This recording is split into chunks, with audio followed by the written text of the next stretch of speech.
예, 선거 기간이 이제 코앞이죠. 이번에는 계획이 없던 선거라 여러 가지고 뭐 어려움도 있고 혼란스러움도 있는데 어쨌든 어느 때보다 기도가 많이 필요하고 또 우리의 소중한 한 표가 정확하게 또 행사돼야 될 때라고 생각을 합니다.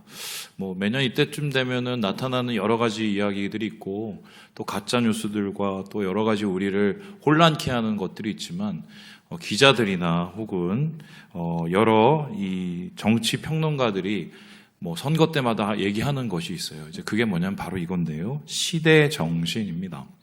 이 시대 정신이라는 말은요, 한 시대의 사회에 널리 퍼져 있는 그 시대를 지배하거나 특징 짓는 정신이란 말이죠. 이게 되게 어려운 건데, 이 독일의 관념론자 철학자인 헤겔이 처음으로 얘기한 것입니다. 이 사람의 생각에 의하면은 인류 역사에서 어느 시대건 간에 그 시대를 이제 관통하는 하나의 절대적인 진리가 있다고 생각을 했습니다. 우리나라도 이런 시대 정신들이 지난 과거 한 100여 년 동안 있었는데요. 맨 처음에는 일제강점기 때는 그 당시 우리 시대 정신은 독립이었죠. 어떻게든 나라가 독립을 해서 자주국가가 돼야 되는 것. 독립된 후에 나라가 먹고 살기가 힘드니까 산업화가 곧 시대 정신이 되었습니다.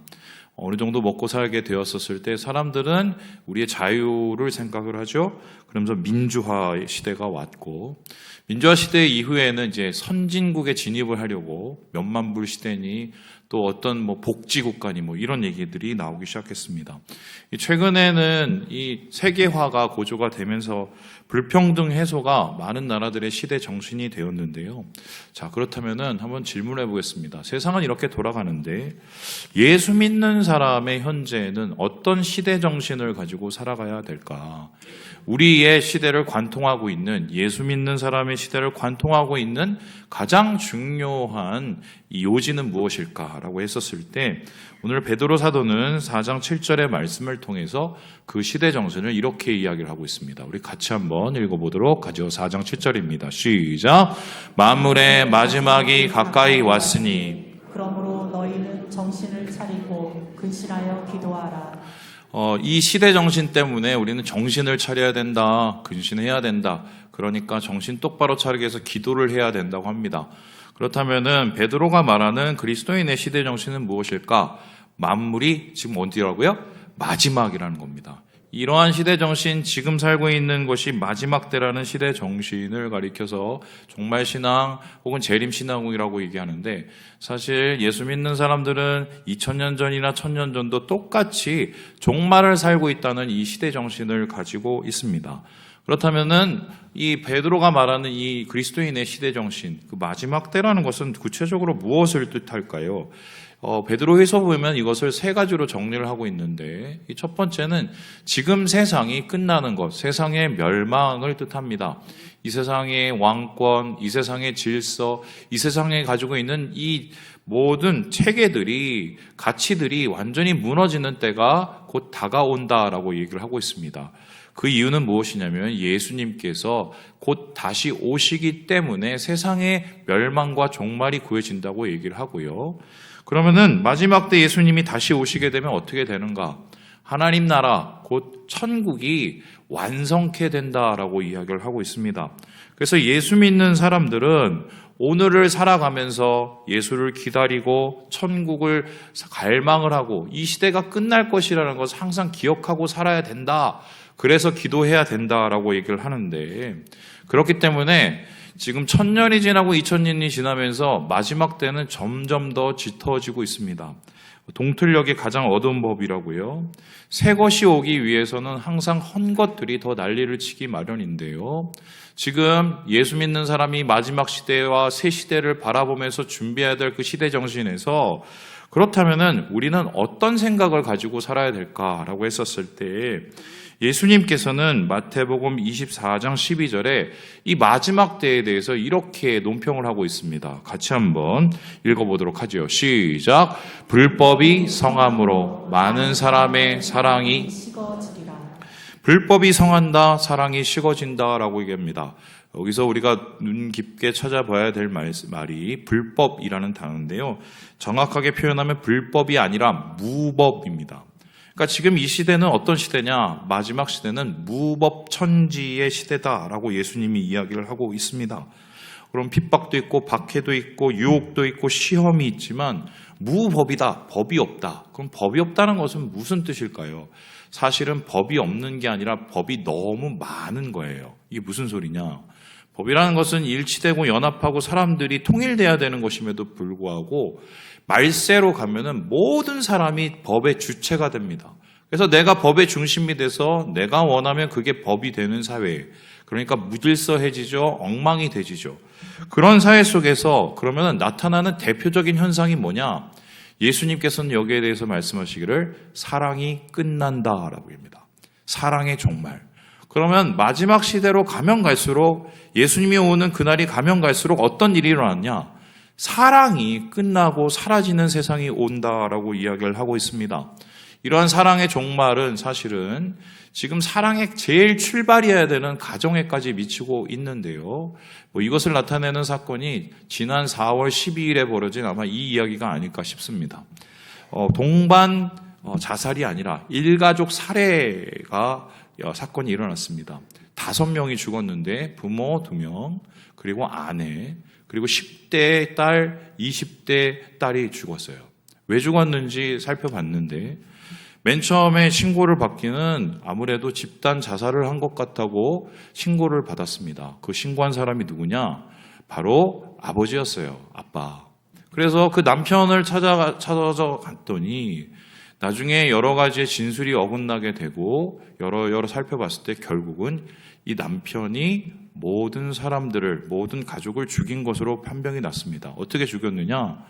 음료수에다가 수면제를 차서 한마디로 다 극단적으로 죽게 만든 거예요.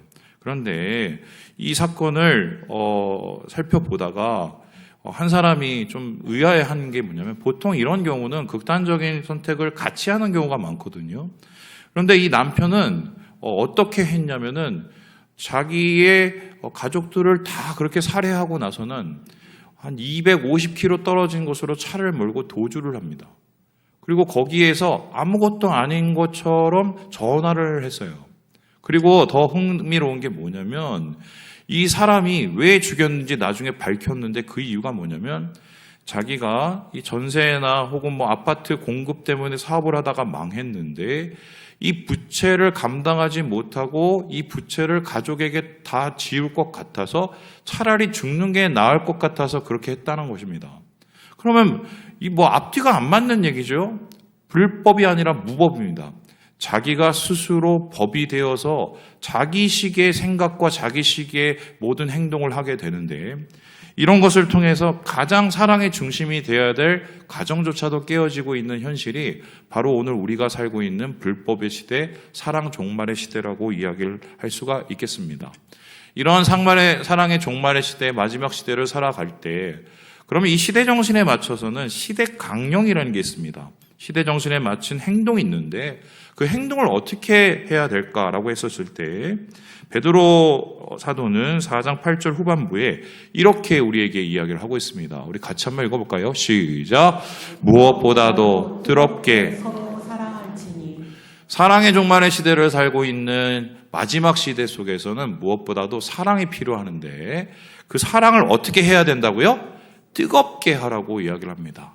역시 기독교는 사랑의 종교구나. 사랑을 뜨겁게 해야 되는구나.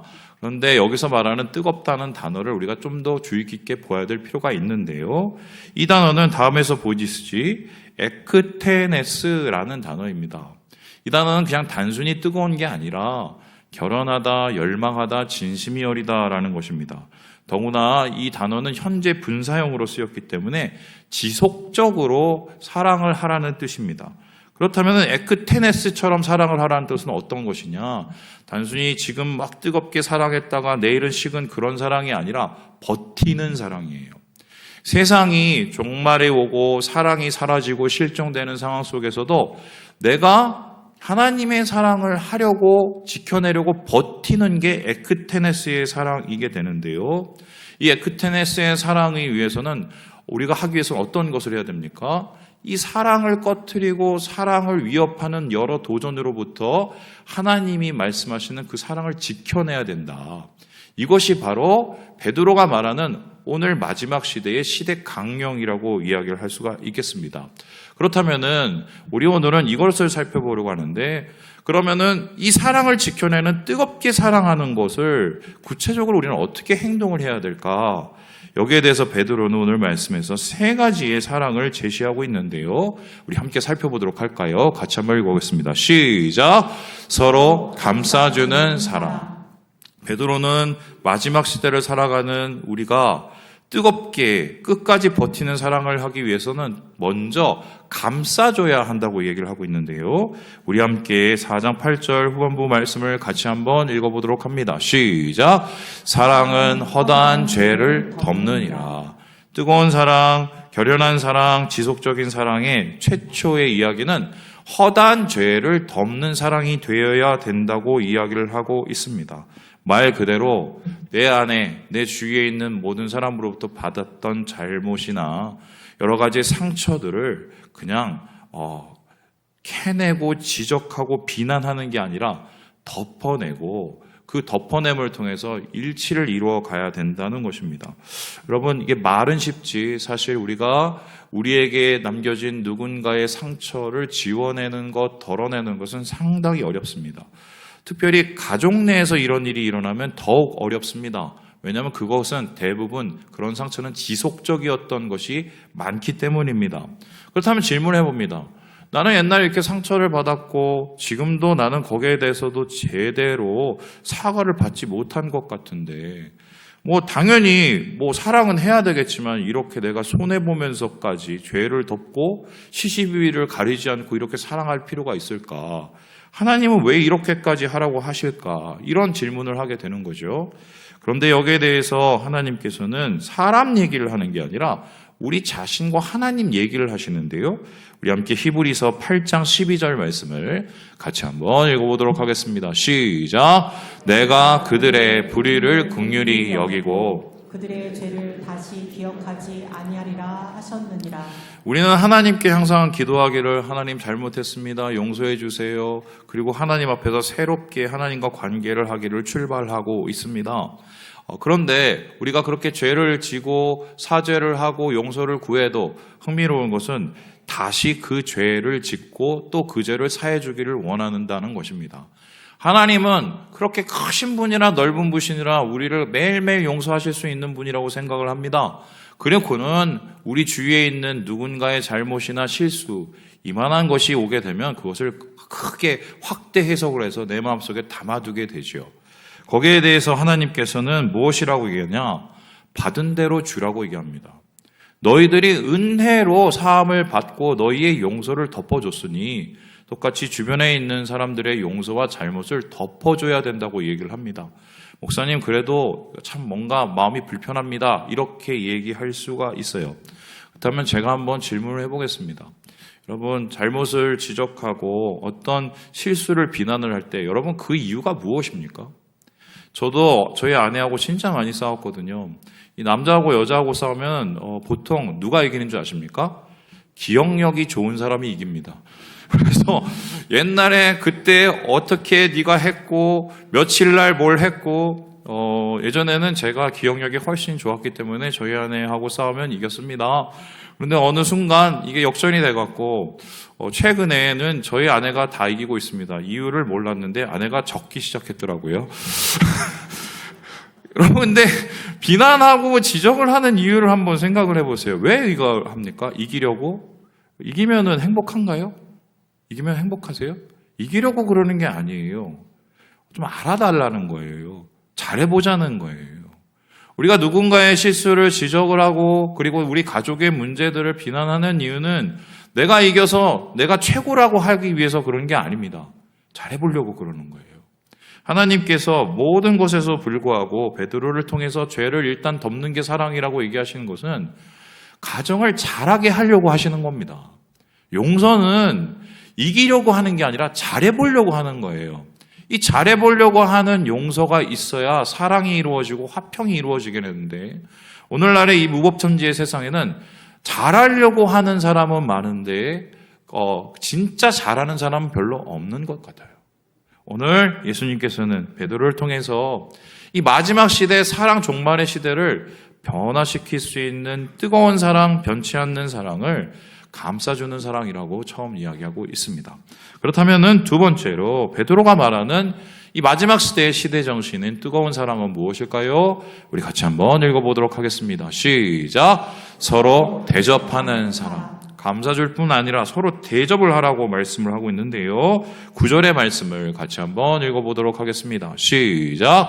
서로 대접하기를 원망 없이 하고.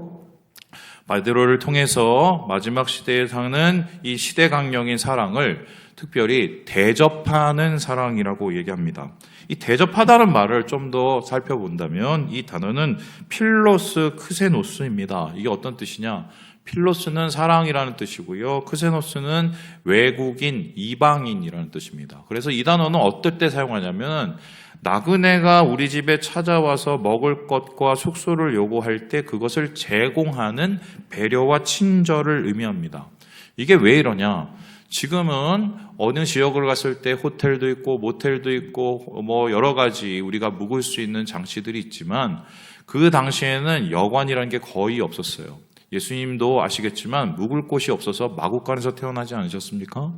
그래서 사람들이 어느 지역에 갔었을 때 제일 급한 게 뭐냐면 숙소와 먹을 것을 공급해 줄 수 있는 곳이었는데 특별히 예수 믿는 사람들은 더욱 그랬습니다. 왜냐하면은 예수 믿는 사람을 환영하는 가정이 별로 없었거든요. 그래서 예수 믿는 사람이 어느 지역에 가면은 그 지역에서 같은 신자의 집을 방문합니다. 그러면 신자의 집을 방문했을 때 어떻게 해요? 문을 열어주고 이유 막론하고 환대하고 배려해주고 필요를 공급하는 이게 바로 필로스 크세노스 서로 대접한다는 것입니다.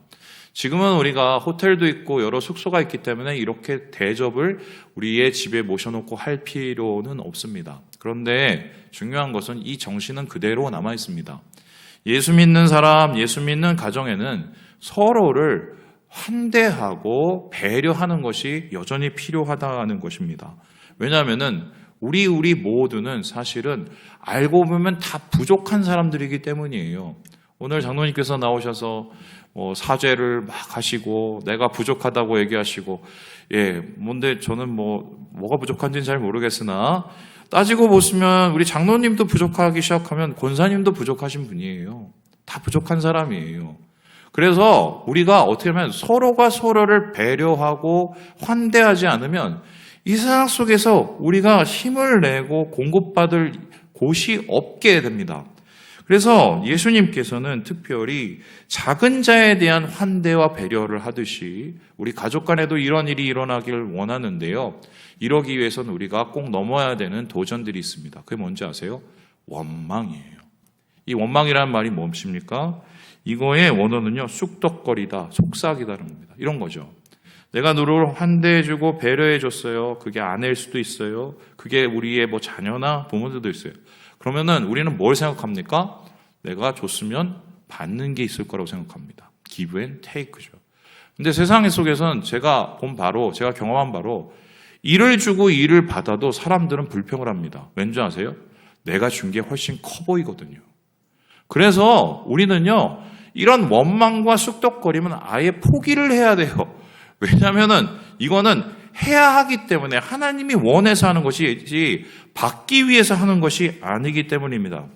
여기에 대해서 이전에 예수님께서 제자들에게 하신 말씀이 있습니다. 마지막 때에 심판대에 오르는 신자를 얘기하면서 그 의인에 대한 얘기를 할 때 묻습니다. 야, 너 너무 고맙다고 그랬어요. 왜 고맙냐? 야, 내가 나그네 됐을 때 영접을 해주고 병든 자였었을 때 위로를 해주고 옥에 갇혔을 때 날 도와주지 않았니? 아니 무슨 하나님이 아파, 하나님이 나그네야, 하나님이 옥에 갇혀, 말이 안 되죠? 그래서 의인이 물었습니다. 말이 안 되는 전 그런 적이 없는데요? 그랬더니 하나님께서 이렇게 얘기를 하시는데요. 우리 함께 마태복음 25장 말씀을 같이 한번 읽어보도록 합니다. 시작! 임금이 대답하여 이르시되 내가 진실로 너희에게 이르노니 너희가 여기 내 형제 중에 지극히 작은 자 하나에게 한 것이 곧 내게 한 것이라 하시고 가장 작은 자에게 한 것 정말 힘이 없고 연약하고 부족을 그것을 채워주는 것 그게 내게 해주는 거야 라고 얘기하시면서 환대해 주셨어요.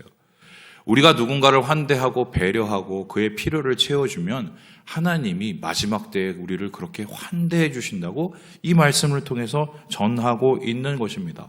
그래서 가족은요, 사실은 가장 서로 배려하고 환대해 줘야 될 사람이다. 저도 이거 너무 잘 못하는데 이런 분 계세요. 남자분들 특히 잘 들으세요. 나가서는 잘하는데 들어와서는 갑자기 변하시는 분, 그거 좋은 거 아닙니다. 가장 아끼고 환대해야 될 사람, 내 피가 그 사람의 필요를 채워줘야 될 사람, 우리 가족들이라는 거.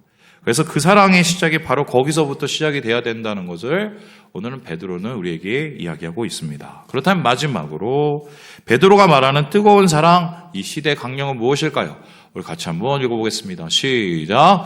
서로 봉사하는 사랑, 서로 감싸줍니다. 서로 필요를 채워줍니다. 그리고 서로 마지막에 봉사를 한다고 얘기를 하고 있는데요.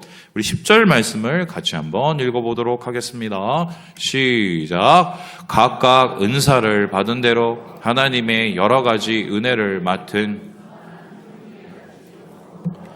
우리가 잘하는 것을 가지고 하나님이 주신 기회를 가지고 하나님이 주신 시간을 가지고 누군가에게, 이웃에게, 우리 형제 자매에게, 우리 가족에게 봉사를 하라. 그런데 일방적으로 하지 말고 서로가 먼저 하라라고 이야기를 하고 있습니다.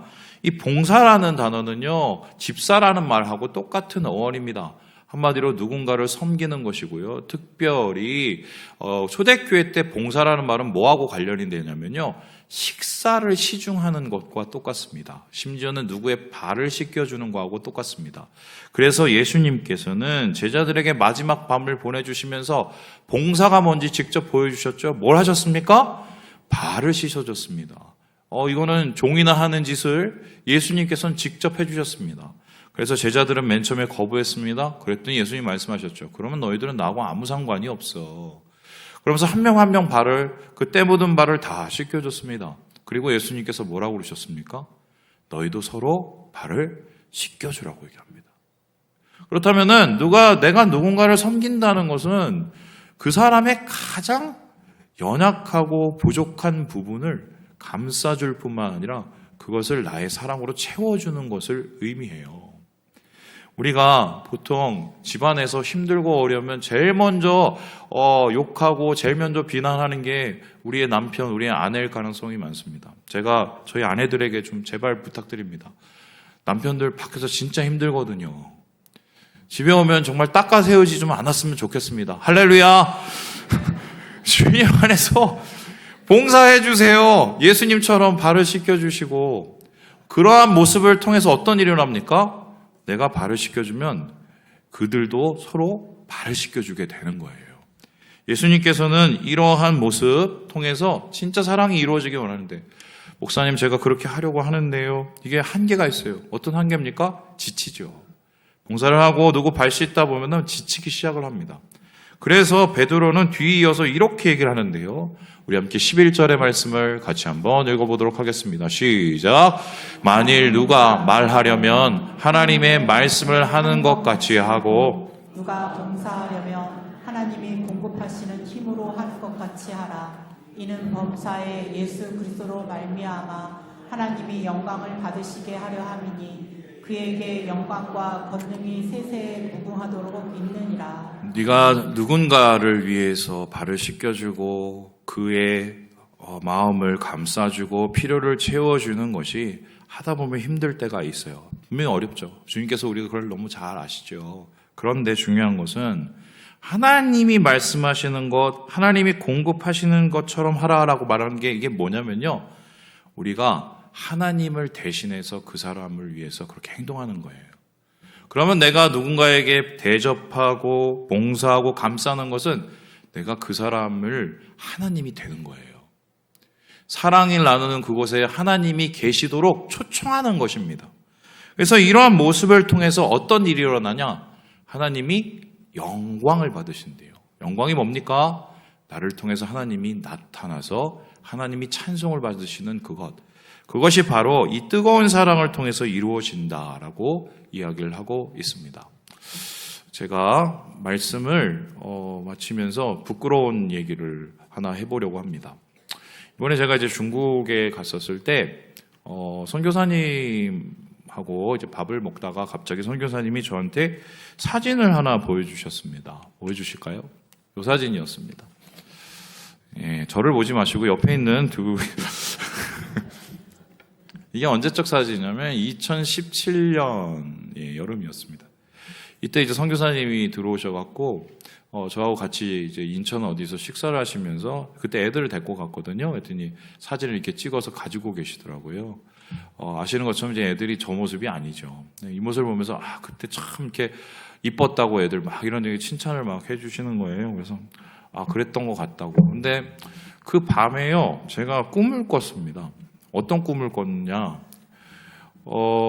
꿈에 제 딸이 나타났어요. 지금 딸 말고 이때 딸이 나타났습니다. 이때 딸이 나타나서 저한테 이러는 거예요. 아빠 빵 먹고 싶어, 빵 사줘, 막 이러는 거예요. 그래서 아이고 그래 내가 너 사줘야지. 그래서 빵을 막 사러 딸하고 막 같이 가는데, 근데 흥미로운 게 이게 꿈인 줄 제가 꿈에 알았어요. 근데 깨고 싶지가 않은 거예요. 그리고는 제가 꿈에서 하나님께 기도를 어떻게 했냐면 이렇게 기도했어요. 하나님, 이런 꿈 꾸게 해주셔서 너무 감사합니다. 우리 딸하고 이런 시간을 꿈이라도 보내게 해주셔서 너무 감사합니다. 안 깨게 해주세요. 이렇게 제가 기도를 했어요. 믿으실지 모르겠지만. 그러고 나서 딱 깼는데 좀 마음이 이렇게 쓰리더라고요. 그래서 왜 그런지 한번 생각을 해봤더니 지나간 시간이라고 그러더라고요. 제가 이때 우리 딸 손 붙잡고 좋은 일도 많이 하고 좋은 데도 많이 가고 좋은 기억과 추억을 만들어줬으면 좋겠는데 그렇게 많이 못했어요. 상황이 그랬는데 지금 돌아보니 상황보다는 제가 마음이 별로였던 것 같아요. 그러면서 참 이렇게 안타까워하고 있는데 갑자기 이게 떠올랐습니다. 뭐냐면요, 여러분 아시겠지만 인생에서 제일 중요한 것은 우리가 유치원에서 다 배웠죠. 우리 꼬마들이 어렸을 때 보는 동화책이 있습니다. 그 동화책 중에 곰돌이 푸우라는 동화책이 있어요. 그 동화책에 이런 내용이 있습니다. 한번 보여주실까요?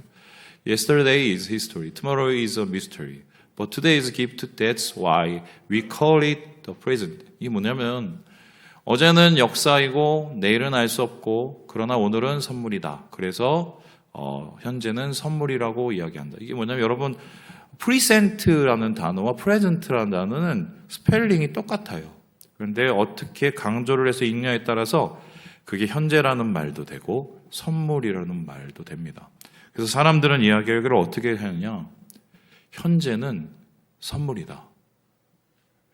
그래서 사실 살아가면서 제일 바보 같은 게 뭐냐면 저처럼 지나가버린 시간은 미련을 갖고 계속적으로 바라보고는 지금 지나가고 있는 시간을 소홀히 하는 것은 아닐까. 언젠가는 지나가면 오늘 하나님이 주신 이 현재의 선물에 대해서 또 미련을 갖고 후회하지 않겠어요? 그래서 저는 오늘 말씀을 여러분께 전하면서 오늘이 바로 그날이 돼야 돼요. 선물로 주신 하나님의 날, 그래서 더욱 뜨겁게 사랑할 수 있는 날, 내 기억 속에서 후회가 없는 날로 하나님께 드려지는 그날, 하나님이 영광을 받으시는 그날이 되어야 되지 않을까. 그래서 오늘 하나님께서 주시는 이 날에 어느 때보다 우리가 서로 사랑하고 대접하고 가정 안에서 봉사하는 일에 최선을 다해야 되지 않을까. 저는 그 말씀을 오늘 여러분하고 나누고 싶었습니다. 저처럼 되지 말으시라고요. 그래서 제가 오늘 여러분께 한 가지를 주문을 했습니다. 한번 다 꺼내 보실까요? 넘겨주세요. 5월 한 달 어떻게 우리 사랑의 가정 캠페인 마칠까 했을 때 한번 안에를 다 열어보시겠어요?